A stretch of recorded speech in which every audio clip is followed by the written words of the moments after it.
The Messiah said, "When you come to know yourselves, then you will become known, and you will realize that it is you who are the sons of the living Father. But if you will not know yourselves, you dwell in poverty, and it is you who are that poverty."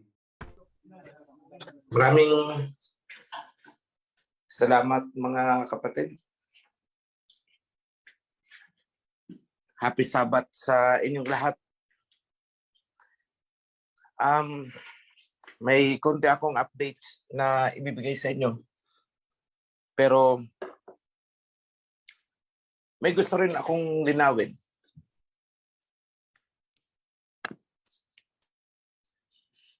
Kung naaalala ninyo, pagkatapos ng baha, panahon pa ito na Shem. Buhay pa si Noah.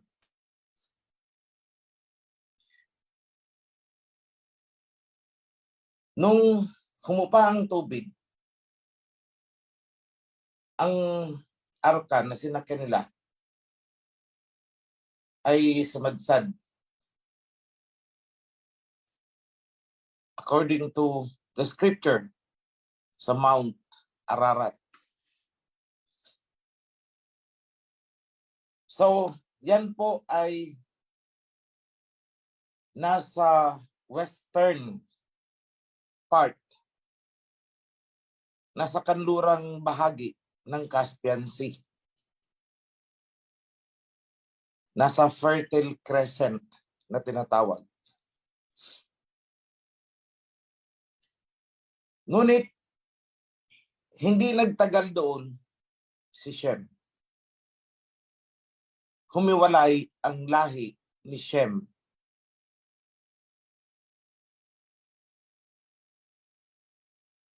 Sila ay pumunta sa silangang bahagi. Sa Misha, which is the modern day, in the modern day, Iran, part of Iran. So kung makikita ninyo, bakit kaya humiwalay? Sapagkat sa kanlurang bahagi, o doon nasa loob pa ng Shemite territory, yung Fertile Crescent, ito ay pinamugaran na ng hindi magandang mga gawain. Magkahalong lahi ni Japhet at saka lahi ni Nimrod, lahi ni Canaan, na parehong anak ni Ham.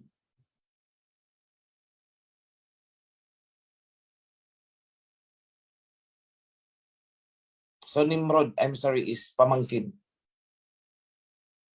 ni Ham. So, si Ham naman ay dumiretso na pababa down to Egypt, down to Africa. Yan ang lahi ni Ham. So naiwan si Nimrod at saka si Canaan sa loob ng Shemite territory. At doon nagsimula yung tinatawag na Babylonian Empire.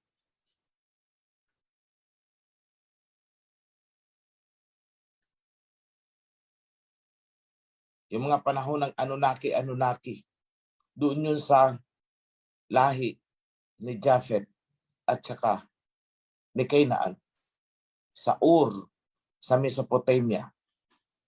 Doon nagsimula. At kanilang itinayo ang kauna-unahang civilization. Yun ang sinasabi ng mga Anunnaki followers.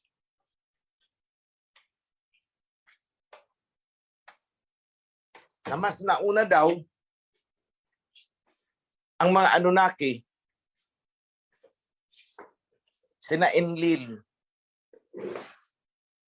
kesa sa dito sa Alahayam na ating sinasamba. Kaya sabi nila, hindi raw ito ang totoo, hindi raw ito ang tama, kundi yung Anunnaki.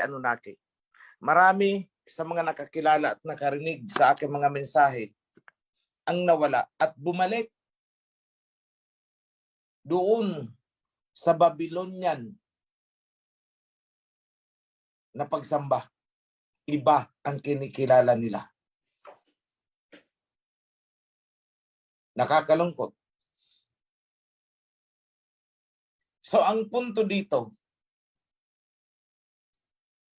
naglakbay si Shem mula sa kung saan sumadsad ang ark. Umalis sila at pumunta ng Iran. So malayo-layo yan. Malayo. Kung sa modern day ngayon, 2 bansa pa ang tatawirin nila. Naglakbay sila doon. At mula sa punto na yon, doon na isinilang si Eber, yung ama ng mga Hebrew.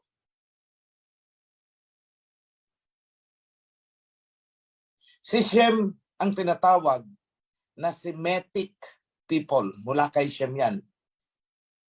Yung isang terminology ay Shemite. Semitic or Shemitic. Semites or Shemites or Semitic. One and the same word yan. Ang tinutukoy is lahi ni Shem. So, ang lahi ni Shem, kung titingnan natin, ay nahati pagdating kay Eber. Lahi ni Peleg at lahi ni Joktan. Ang lahi ni Peleg nag-stay papunta sa kanlurang bahagi. So, in short, naandyan sila sa Shemite territory, naandyan sila sa Fertile Crescent at kahalo ng mga Canaanites. Kaya nga, si Abraham ay naandun malapit sa mga Canaanites. Ang ibinigay na lupa sa kanya is lupain daw ng Canaanites. But no, hindi lupain ng Canaanites yun na binigay kay Abraham. What we call today as Israel ay hindi yan land of Canaan. Yan ay lupain ng mga Shemites. So kung mapapansin nyo, sa Genesis pa lang, naando na yung pakikibaka, pakikipaglaban ni Abraham. Naandun yung dinukot si Lot, ni-rescue ni Abraham dahil napapaligiran sila ng sibilisasyon ng magkahalong lahi ni Canaan at ng mga Japhethites. So, paano nagkahiwalay yun? Paano hinuwalay itong ibang Japhethites at naiwan dyan ay mga Canaanites? Noong itinayo nila ang Tower of Babel, nakita na kaagad ng Alahayam, hindi ito magandang ginagawa. Nakikialam ang mga Japhethites, Canaanites sa lupain ng mga Shemites. Nagtatayo sila ng city. Kaya anong sabi ng Alahayam? Tara, bumaba tayo, lituhin natin ang kanilang lingwahe upang sila ay maikalat sa dapat nilang puntahan na destination. So the Japhethites ay napunta ng Europe. Si Ham, napunta ng Africa. Si Shem is steady. Kasi ang lupain na kinalalagyan ay lupain na ni Shem. So wala na siyang, di niya kailangan maglakay pa ng napakalayo. Pero mas ginusto niya doon muna sa Mysia para makaiwas sa sibilisasyon, sa hindi magandang sibilisasyon na binuo ni Nimrod at saka ni Canaan. So, doon isinilang si Heber. Matapos isilang si Heber, isinilang si Peleg at saka si Joktan. Unang migration papunta sa silangan, lahi ni Joktan. Yan sina Ophir, Havila at Sheba. Lahi naman ni Peleg, nagpakarami din sa kanlurang bahagi ng Shemite territory. At doon bumaba ang lahi ni Abraham, pababa na hanggang sa isilang si Jacob and the 12 tribes. So at one time, nagkaroon ng tagutom sa lupain na tinawag inangkin nilang Land of Canaan at sina Jacob ay napunta ng Egypt.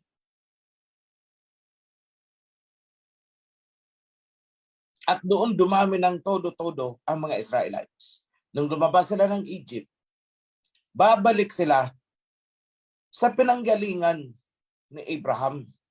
Binigay, Land of Canaan eh.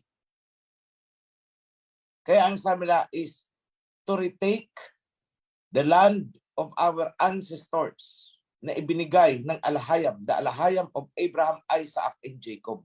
So, i-retake lang nila yun. Uuwi sila. Kumbaga, sa bayang sinilangan. Pero pagdating nila doon, fortified na ang mga city. Biggest of which is the Jericho. So, nakipaglaban sila. But then, kasama nila ang Alahayam, so nanaig sila, nakuha nila ang Jericho. To cut the story short, ang lahi ni Peleg, down, pababa, sa mga Israelites, ay matagumpay na naka-establish sa land of Canaan, which is not belonging to Canaan. Belongs to Shem. Ang destination dapat ni Canaan, pababa sana sa Africa. Pero naging squatter siya sa lugar na yun.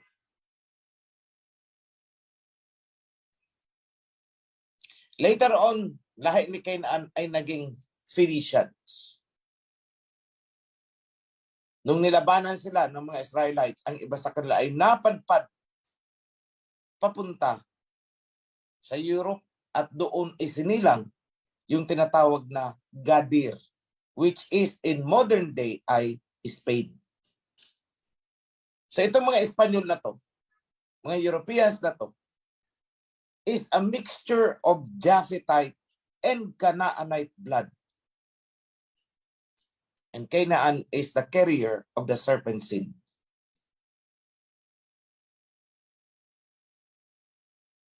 So dahil sa paglabag ng mga Israelites sa mga kautusan, paglabag sa covenant, nawasak sila doon. Ang sabi, sila ay ikinalat sa buong mundo. Even yung bloodline ni Ephraim, ikinalat din sa iba-ibang bansa. Kaya mapapansin ng mga kapatid, maraming mukhang kagaya natin, wag lang magsasalita. Kamukha natin. Malalaman mo lang na hindi pala natin kababayan, hindi tinatawag na Pilipino, ay nung nagsalitaan, ay akala ko Pilipino, hindi pala. Yan, mga Ephraimites.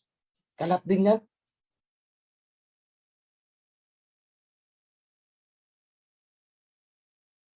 Ngayon, tayo ay nakarating hanggang dito sa archipelago na nung sinalakay ng mga Canaanite, sinundan tayo dito, tinawag nilang Philippines.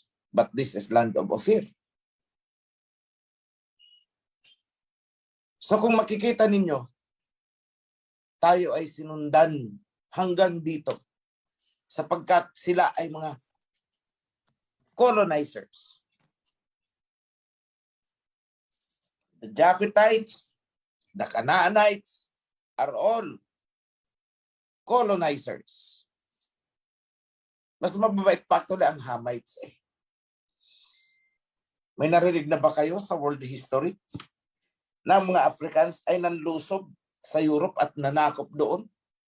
Marinig na ba kayo sa history na itong mga Hamite ay pumunta dito sa atin at nilusob tayo upang sakupin? Wala, di ba? So ang likas na mabangis ay ang pinaghalong Japhethite and serpent seeds. Sila itong mga lahi sa mundo na mga colonizers. Nilusob ang India, nilusob tayo, nilusob ang China, kinuha ang Hong Kong, kinuha ang Solomon Island, kinuha ang Australia, pati Malaysia, Vietnam, you name it. Africa, nilusob nila, milyon-milyon ang namatay. At kasama doon sa Africa na mga namatay ay mga lahi ni Judah. Bakit? Kasi noong na-disperse na sila, diaspora mula sa Jerusalem, marami ang tumakas na lahi ni Judah pababa ng Africa. At mula doon, sila ay hinakot nitong mga serpents na to at ginawang alipin. Dinala sa New York, Europe, kung saan may mga plantation sila hanggang Mexico, kung saan sila may mga colony at ginawa doon ng mga alipin. And you call that as the transatlantic slave trade.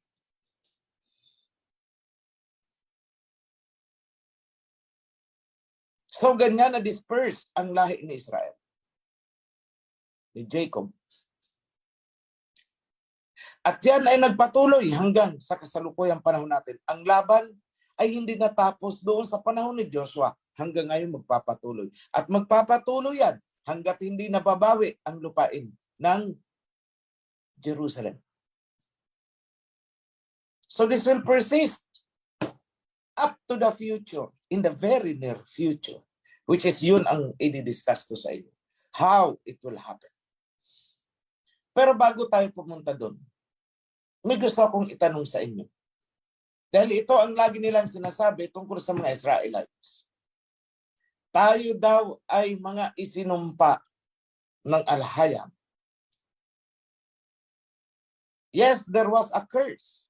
Pero hindi ibig sabihin na from generation to eternity, we are cursed. No.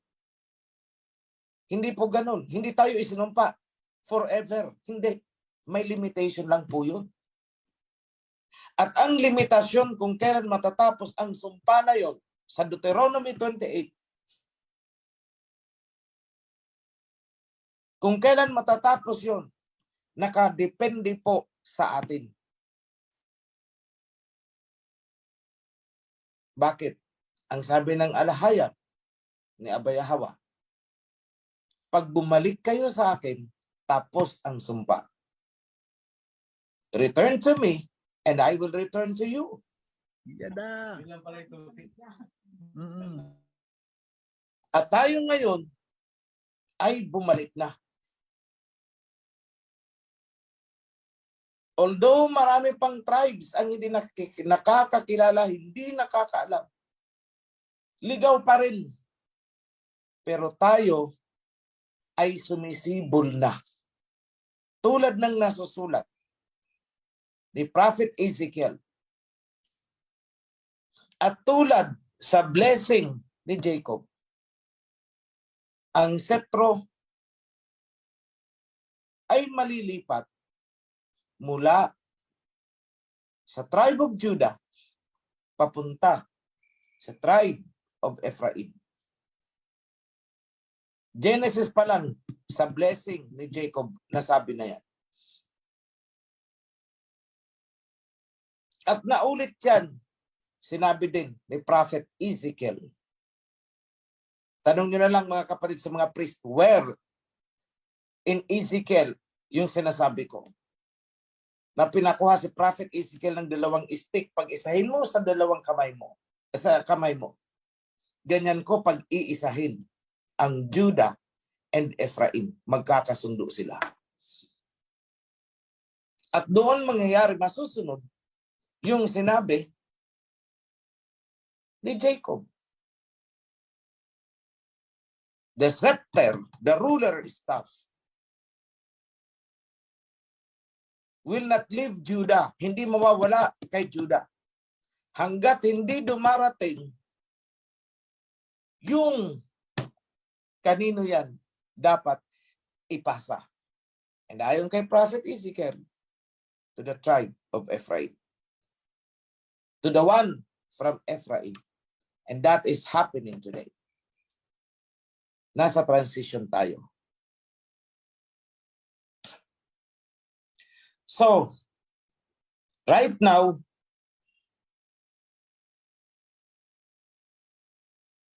na-fulfill na natin ang mga critical steps. Unang-una, ang sabi dyan sa Proverbs, the fear of Yahweh is the beginning of wisdom. Pero sa akin, it's not fear. It should have been written as recognizing Yahweh as Al-Hayam is the beginning of wisdom. Ngayon ko lang yan napagtanto habang pinakikinggan ko ang mensahe ni Priest Felix. Kapag isinalin mo sa Tagalog, ang pagkilala kay Yahweh bilang Al-Hayam, ang panimula ng kadunungan.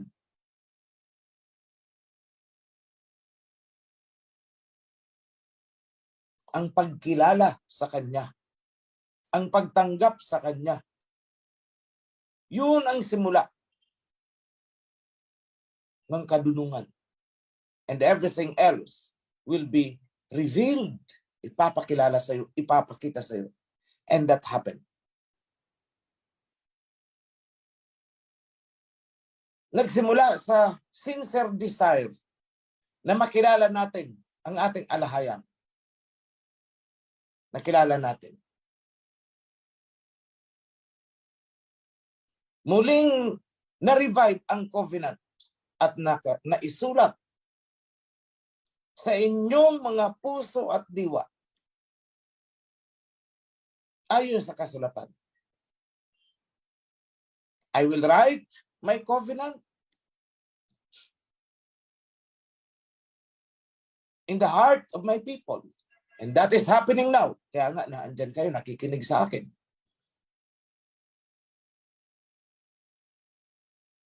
And after the covenant, ano ang sumunod? Priesthood. Natupad ang sinabi ni Prophet Malakay.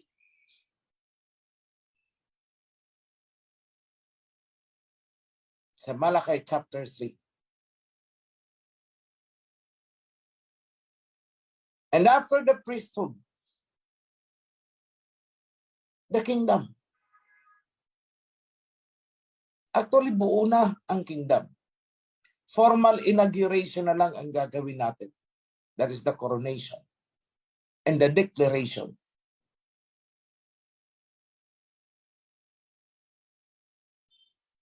At natupad mismo ang salita ng Messiah. Revive the kingdom and seek His righteousness. Buhayin nyo ang kingdom at ibalik ninyo ang pagiging matuwid. At lahat ng bagay na ito ay ipagkakaloob ko din sa inyo. Yan yung famous verse na seek ye first the kingdom and His righteousness and all these things will be added unto you. Mali ang translation, kaya hindi natin naintindihan. Pero salamat sa Aba. Dahil lahat, hanggang sa pinakamaliliit, mga importante na kailangang maituwid, ay naitutuwid natin. Pinagpupuyatan gabi-gabi. And so more revelation is coming up. And sa kasalukuyan, tayo ay nagtatayo ng temple.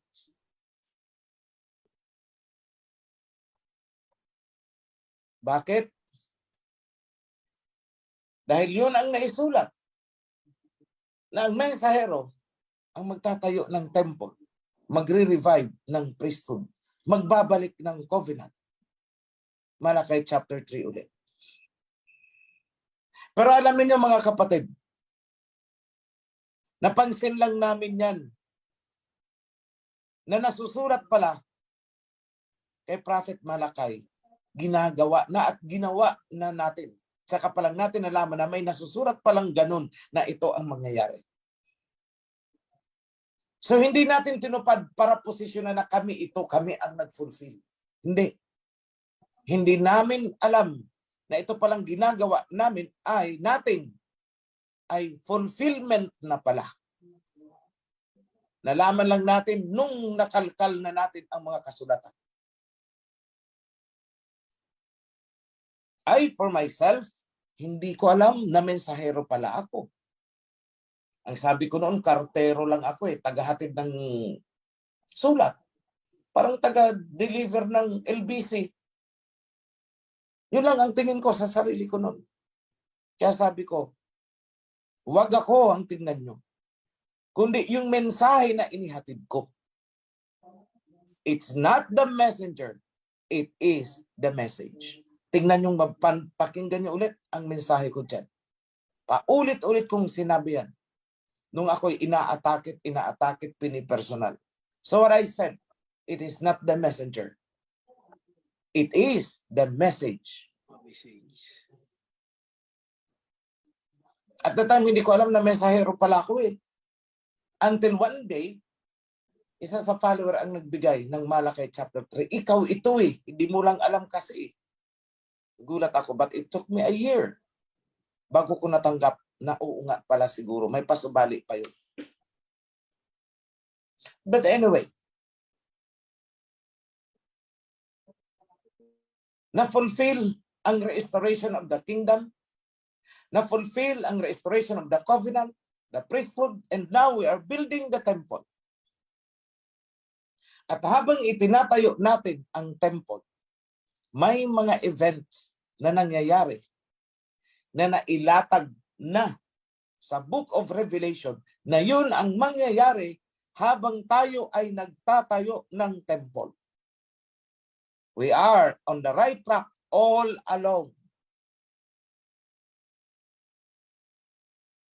As in the time of Zerubbabel, habang itinatayo ang temple, the second temple,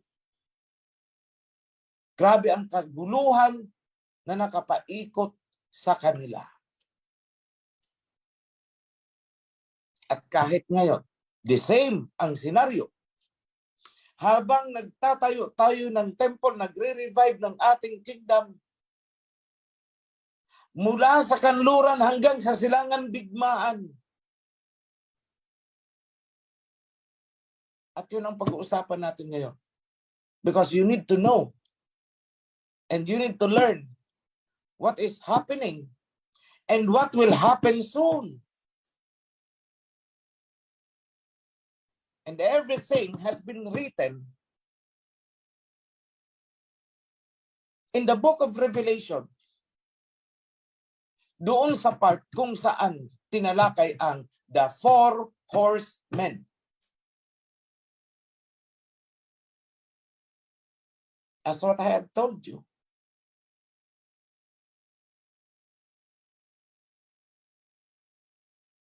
Yahweh the Son, King Yahushai, is just around our midst. Paikot-ikot na siya.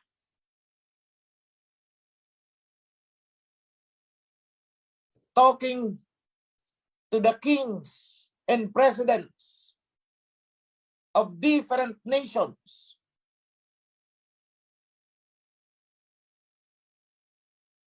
Without knowing, nitong mga bansa na to, nang kumakausap sa kanila ay si King Yahushai. Of course, they don't know it. Bakit?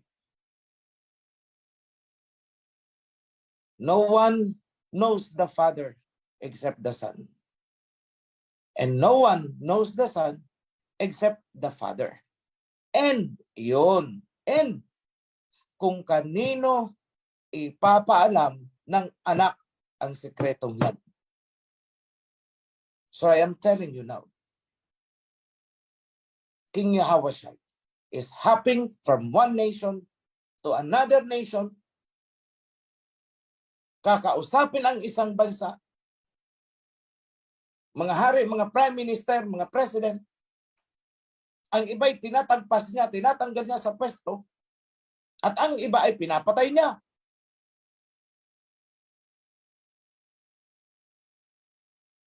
Pansinin niyo.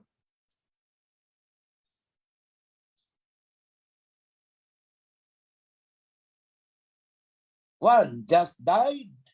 Kamamatay lang nung isa. At ang pumalit ay hindi rin magtatagal. Mamamatay din. Mark my word.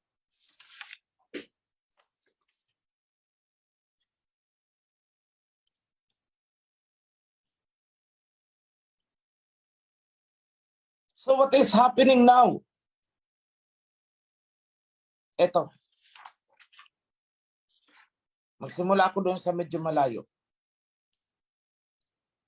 Syria, Iran, Russia. Ang Iran at saka ang Russia ay nagsagawa ng all-out escalation ng digmaan sa Syria. Just yesterday. Kahapon lang ito. Binumba nila ang mga rebel groups na maka-Western, pro-democracy rebel groups in Syria. Kasi itong mga rebellious group na to is gustong i-adapt ang democracy version ni Satanas. Gusto rin nila na magkaroon ng same-sex marriage, gusto rin nila magkaroon ng divorce, gusto rin nila magkaroon ng abortion, yung mga ganun ba? They want that kind of democracy. And so they rebelled against the government. And so Russia and Iran came in. Hindi pwede yan. Kami nagpapaka-conservative. Kami ay sumusunod.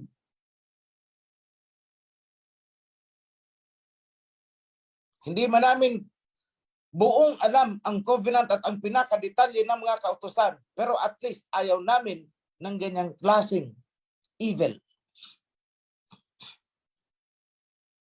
That is Syria. At dahil dito sa Syria na to, aalsa din ang Israel. Kasi pag nakontrol ng Syria, ang nakontrol ng Iran, Russia, itong Syria, tagilid ang Israel.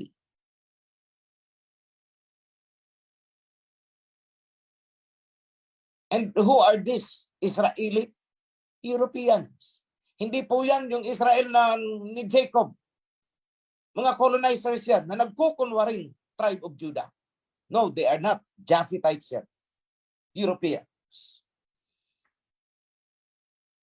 Israel, tuloy-tuloy ang pagdemolish at panggigipit sa Palestine.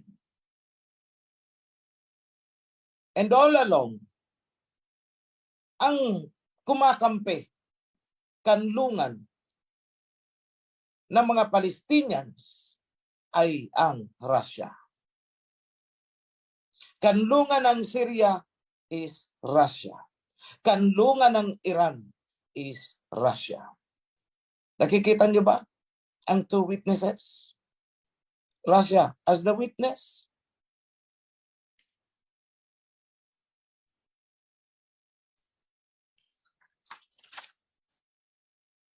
Okay. Karatig na lugar. Europe.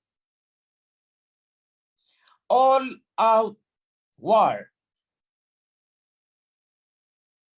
ang Russia against Europe. Na-explain ko na ang pinagmulan niyan at ang pinakaugat. Alam na ba ninyo kung nasaan ang pinakamalalim na ugat nitong digmaan sa Ukraine? Na andun sa panahon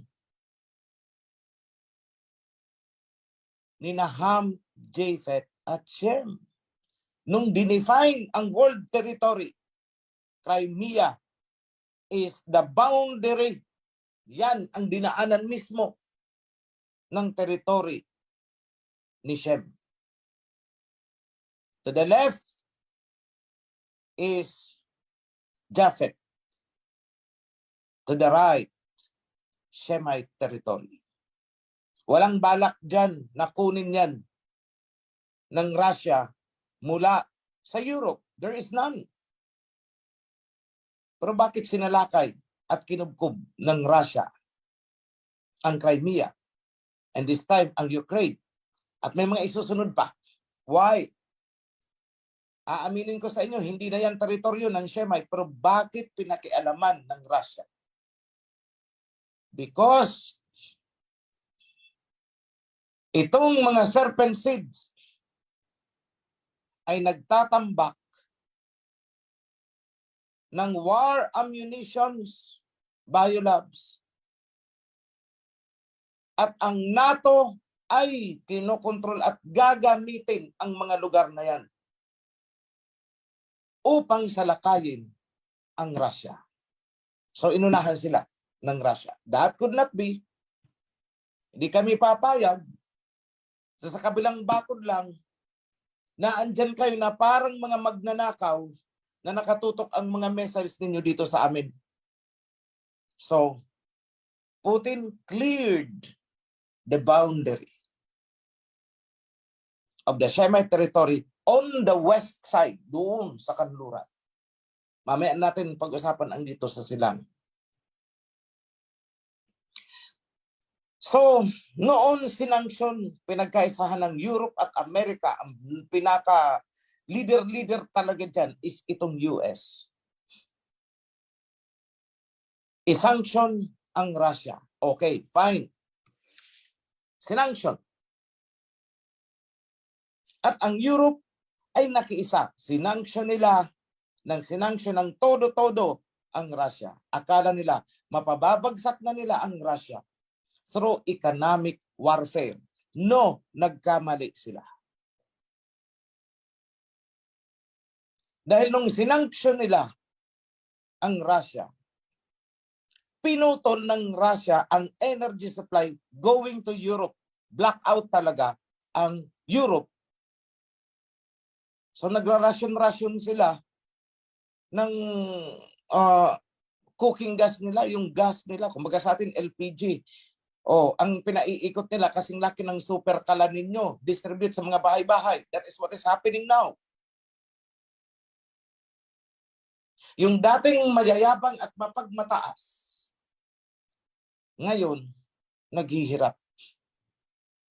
Kasabay niyan, tumaas ang presyo ng mga bilihin, lalo na presyo ng gasolina. Kasi oil, kasama na pinutol din ng Russia. Gas, pinutol din ng Russia. So what will happen? With scarcity of supply, tataas ang presyo. And that affects not only Europe, hindi lang Europe ang apektado dyan pati US at pati buong mundo. But later on, may iaanok sa inyo na isang napakalaking consideration na ginawa ni Russia.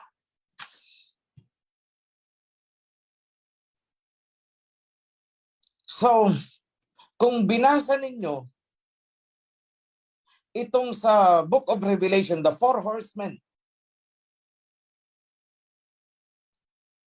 isa lang dyan ang hindi dinescribe ang activity. Isa lang ang hindi dinescribe. Yung activity noong nakasakay sa white horse. Ano lang ang sabi? He is bent to fight. Nakahandang lumaban in a battle. Pero ibang battle ang papasukin yan. Not political, not economic, kasi walang economic power yan. Not military, dahil kahit isang baril, wala yan. But where is that? Yung pinaka-importanting bomba na isasabog, hawak ng rider of the white horse. It is on the spiritual dimension.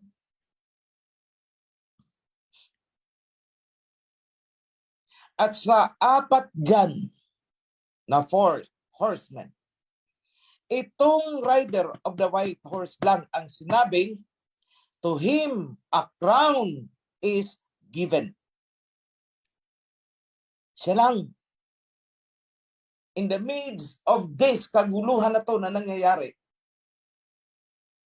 kukoronahan ang rider of the white horse. Nangyayari? Mangyayari? Yes, mangyayari. It will happen. And once it happened, pasasabugin ang dapat pasabugin. As in the days of Jose Rizal, the no limit tanghiri. But this time, this is the no limit tanghiri of all time. Magkakagulo talaga. Away-away talaga lahat.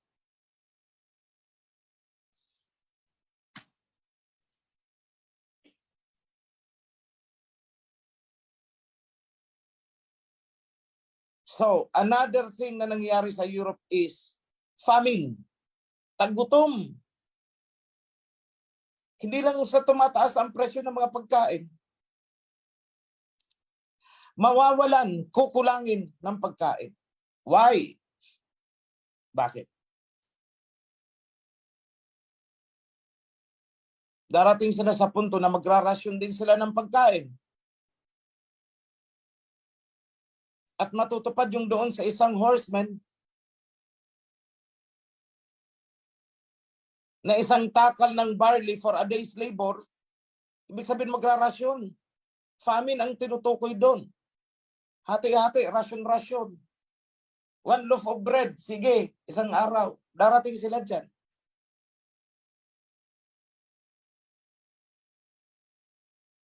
One loaf of barley, something like that. For a day's labor, wheat for a day's labor, ang ibig lang sabihin describe is kakapusin ng pagkain. Isang kahig, isang tuka, isang trabaho sa isang araw, isang salop ng pagkain para sa araw na yan. Pansinin nyo, nandyan yan sa four horsemen.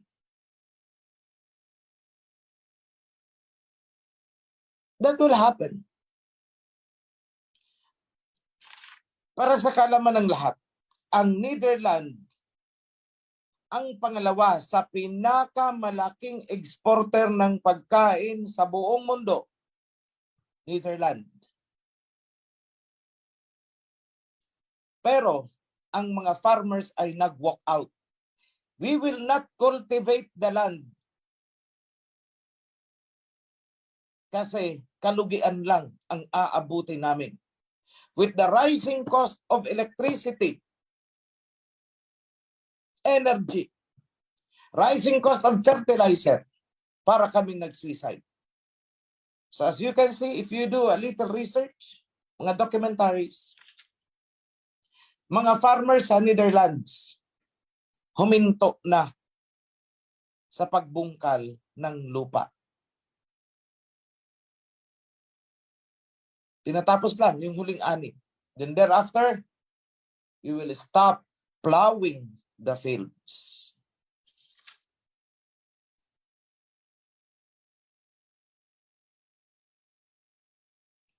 So, ano mangyayari sa food supply? Kawawa sila.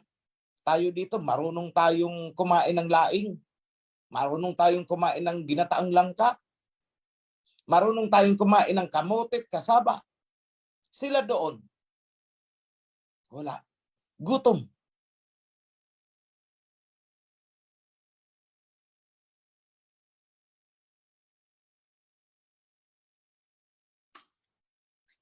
So nagkakatotoo ang four horsemen, hindi ni-describe dyan? Yes, it's happening now. Sabay-sabay na umaarangkada ang four horsemen. Akala ng iba, maghihintay na matapos ang isa at sa kalulusong isa. Hindi, sabay-sabay na pinakawalan yan. Sunod-sunod dyan.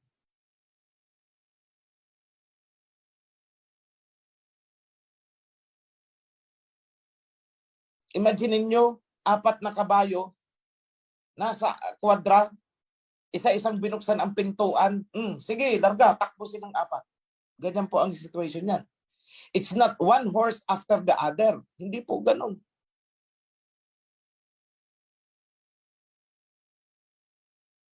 Germany, blackouts. The whole of Europe, pag hindi nila naagapan yan, maraming mamamatay pagdating ng winter. And winter is fast approaching. Ilang tulog lang yan, winter na sa kanila. Saan sila kukuha ng pang-heater sa bahay nila? Maninigas sila. Kasabay nun, kulang ang pagkain nila.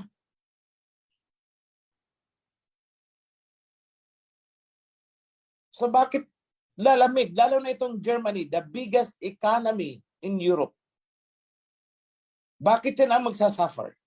Ng todo-todo sa lahat. Among the European countries. Kasi sila ang pinakamalakas ang dependence. Nakadepende sila. To a large extent, sa gas supply mula sa Russia. Kung ngayong pinutol na, kahit pagluluto sa kanila, igatong nila ang mga papel, igatong nila ang euro nila para magluto sila. That is what will happen.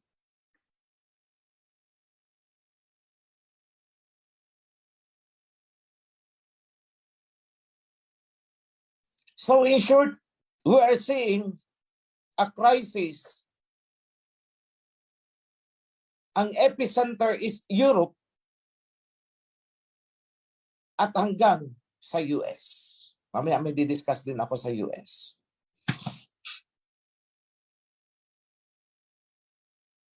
At isa rin sa sinulat ni Prophet Isaiah na nagkatotoo, if I recall it right, or Revelation yata, 1/3 ng kagubatan sa buong mundo ay masusunog.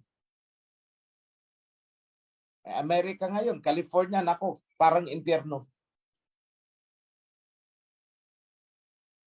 Bundok na susunog. Nangyari sa France, nangyari sa Portugal, nangyari sa Spain.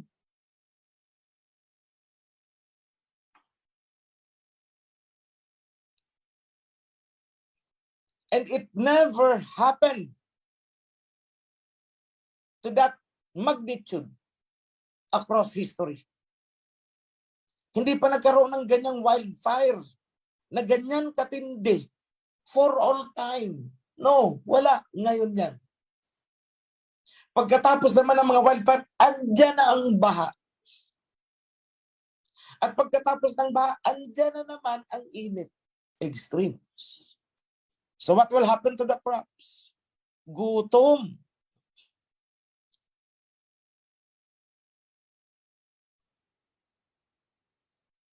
Yung problema sa farming is not only in Netherlands, US, especially in California, problema nila irrigation. Nabibitak na ang lupa. That is their biggest concern.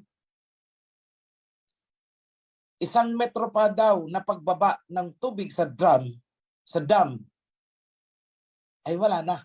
Wala nang irrigation. Patay na lahat. Pati mga animals nila, mga cattle. See? So again, na-describe yan sa four horsemen. At kung titingnan ninyo itong sa Four Horsemen, meron doong nakalagay na parang scorpion ba? O parang mga grasshopper na lumilipad. They are drones.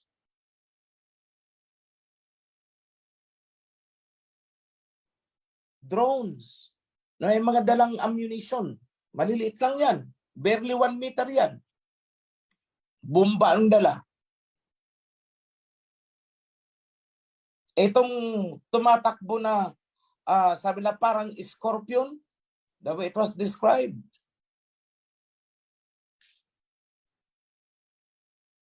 Nagdadala ng kamatayan. Ayan yung mga kanyon, mga HIMARS. You can see it there. At hindi lang po yan nangyayari. Ang preparation is not only involving Russia. So, ang Shemite territory ay nagkakaisa na. For the information of everyone, hindi naging successful ang Amerika na sulsulan ang India upang kalabanin ang China gamit ang issue sa border between China and India. Nagkasundo na po ang dalawang bansa as of yesterday.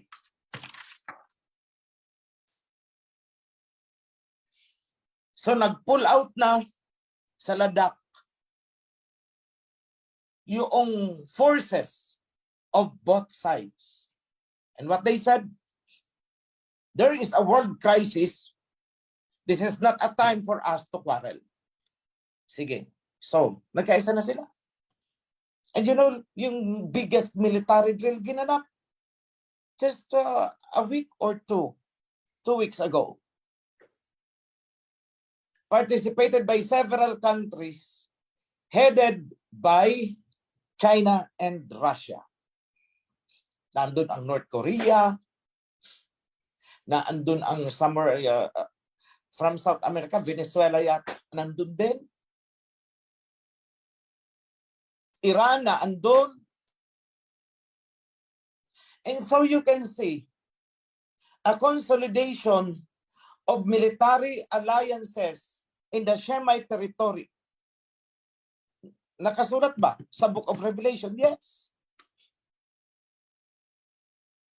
That the Euphrates River, sabi na Euphrates, but actually what it said is the Hiddekel, will be dried up para bigyan daan ang kings of the east, mga presidents, heads of state ng east, ng silangan.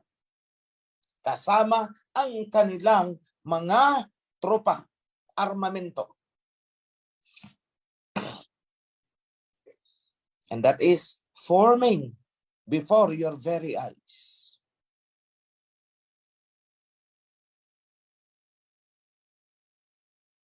Saan sila lulusob? Papunta sa kanluran. And what is the purpose? Liberate Jerusalem. Recover, take over Jerusalem. Vindicate Palestine.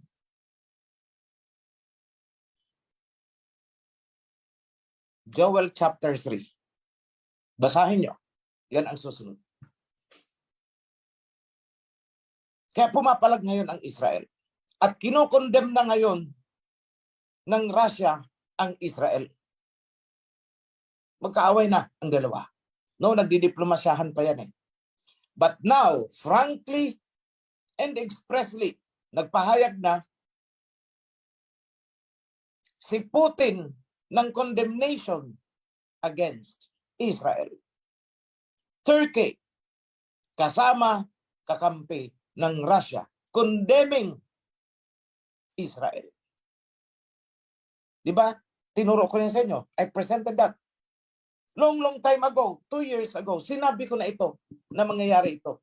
And now, it is happening. Nung sinabi ko yan noon, false prophet daw ako. Now, wala pang 5 taon, it's happening.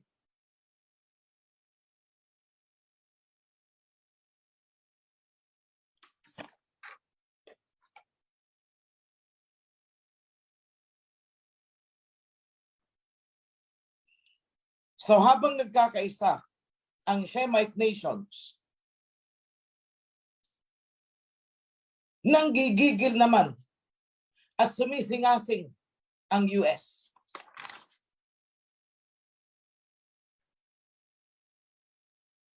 Nagngangalit ang dragon.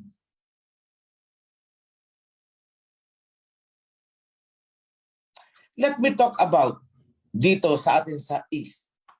Mamaya ako nabalikan ang West kung may nakalimutan ako. But as I see it, okay naman. So, kung may Ukraine ang mga Europeans, we also have North Korea dito. And yesterday, kahapon, ang North Korea,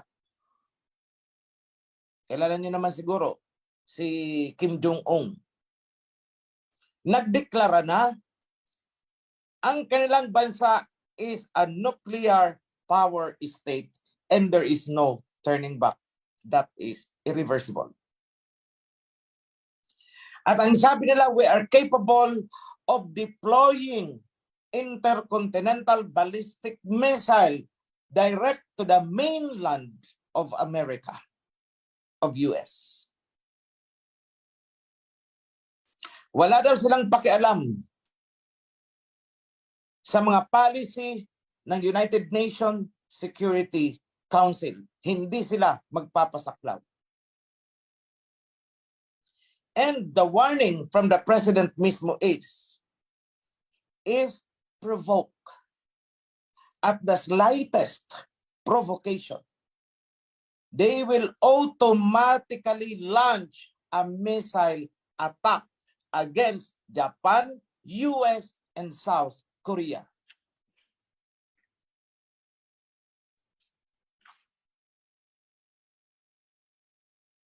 So nagkakagulo sa kanluran, nagkakagulo dito sa silangan. And ito ay hindi lang basta salita ni Kim Jong-un. Hindi ito bluffing. Bakit? Ipinasa ng kanilang parliament ang isang batas na kanilang tinututulan yung denuclearization. Yung sinasabing, wag magkakaroon ng nuclear ang mga bansa. And they said, kalukuhan yan. Ang dapat magtanggal una ng nuclear, kung talagang denuclearization, ang unang dapat magtanggal ay ang Amerika.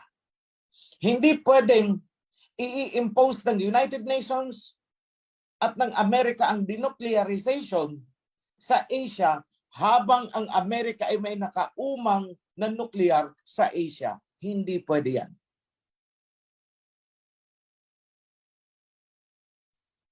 Ayon sa batas, no to negotiation. Hindi dapat makipag-negotiate even the future presidents ng North Korea. No to compromise. And this is an irreversible law.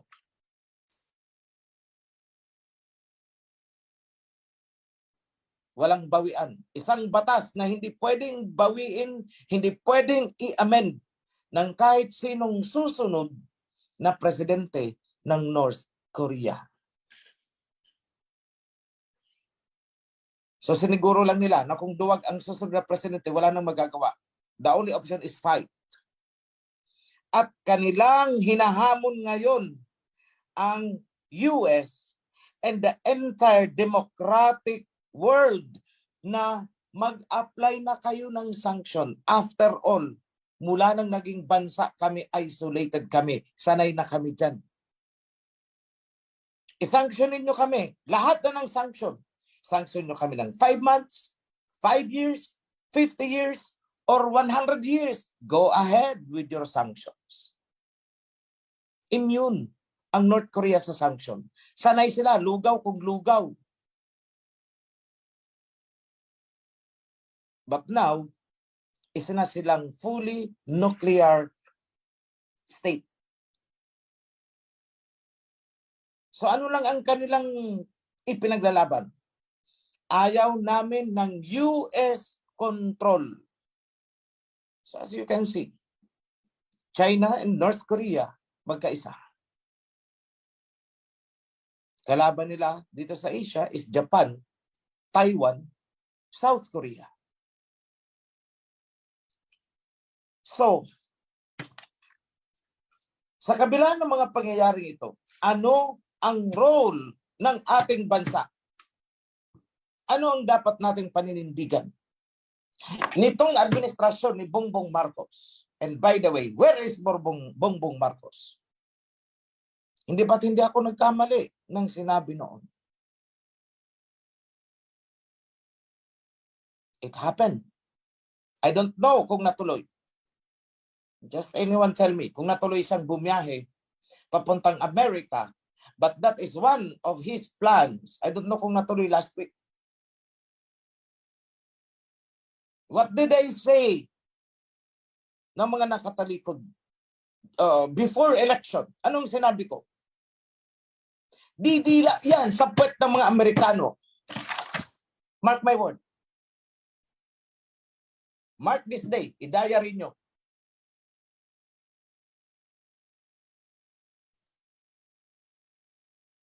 O ano nang ginagawa ngayon? He is starting on the process. He is now kneeling down.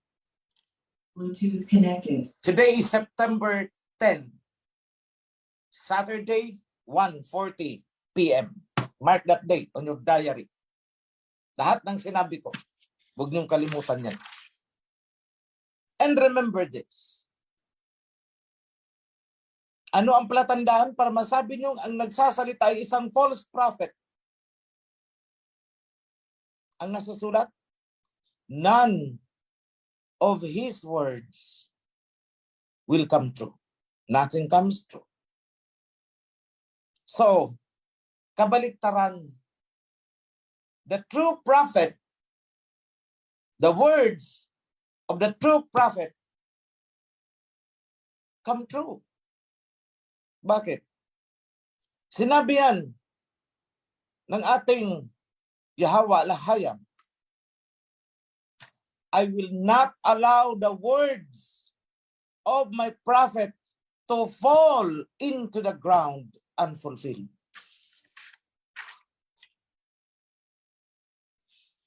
Lahat mangyayari. Kaya ayokong i-down ang channel, yung Oferian Heritage Conservatory. Ayokong i-down yan. Ayokong isara ang channel na yan. Not because gusto ko pang may makapasok pa sa OHC. Hindi yon.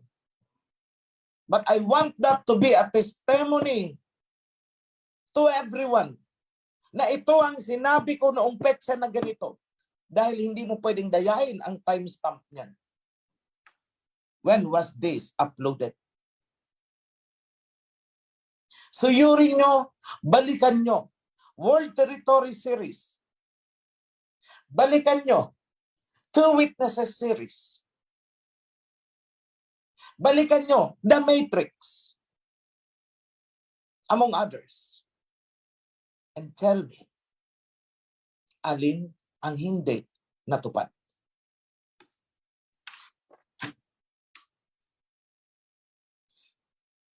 I am challenging you to do that. Not because I am bragging about myself. I don't brag about myself. What I brag and uphold is the truth of what is written. I uphold the truth of what was said by the prophets. I uphold the truth about what is said by our King Yahweh nung nandito siya. That is why ayokong mawala ang ating Oferian Heritage Conservatory channel because that in itself is a testimony. May date and time stamp po yan.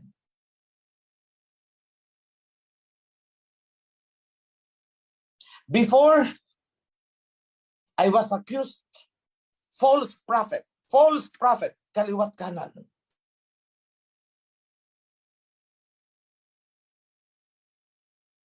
Hindi naman ako sanay sa daigdig ng mga artista at politiko. I got so emotionally affected, I cried. Umiiyak ako noon. But now, no more.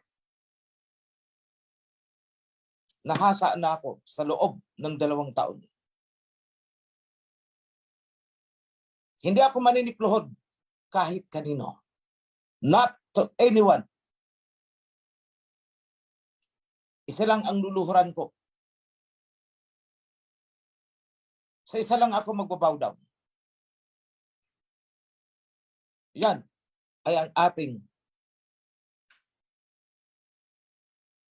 Aba, Yahweh. Ang ating King Yahweh siya. Ang ating Alahayang.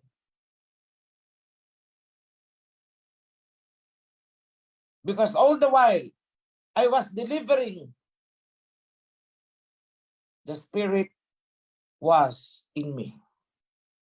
Otherwise, none of my words have come true. Kung wala sa akin ang Spirit ng Alahayang, sana ni isa sa mga sinabi ko ay walang nagkatotoo. But look,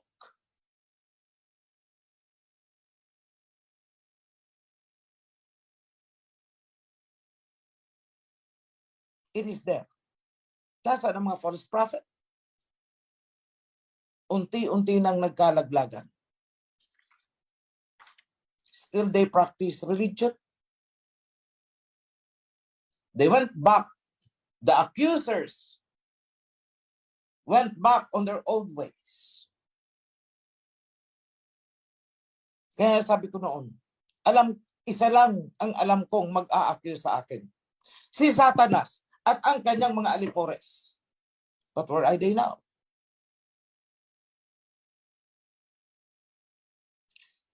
I am telling you this because I want you to be firm like me.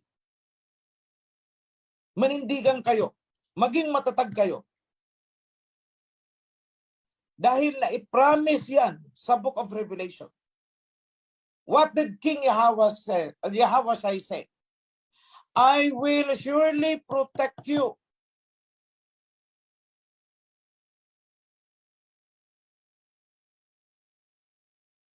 I will surely protect you.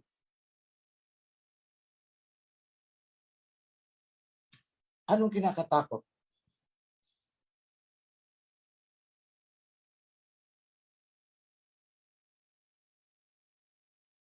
So I'm very thankful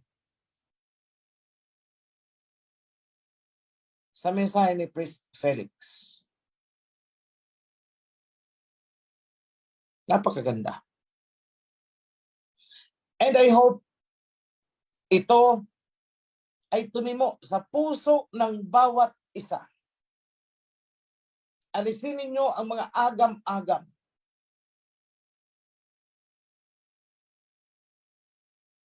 Remain steadfast to the covenant.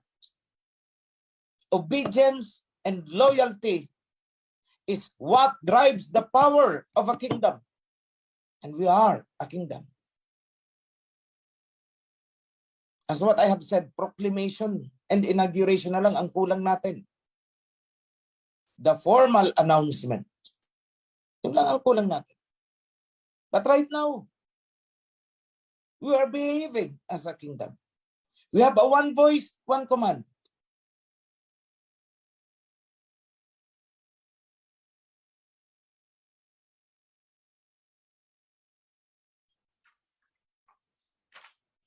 So bago ko tapusin itong mensahe ko,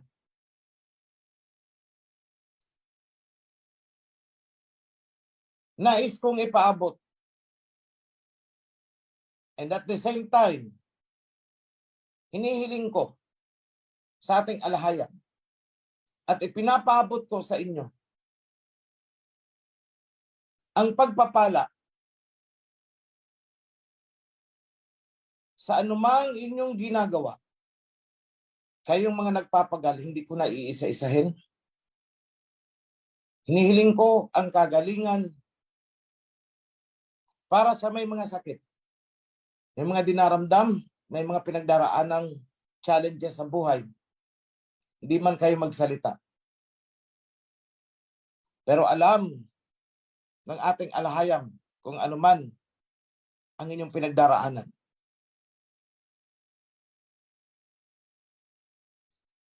Hinihingi ko sa ating Aba ang kanyang intervention.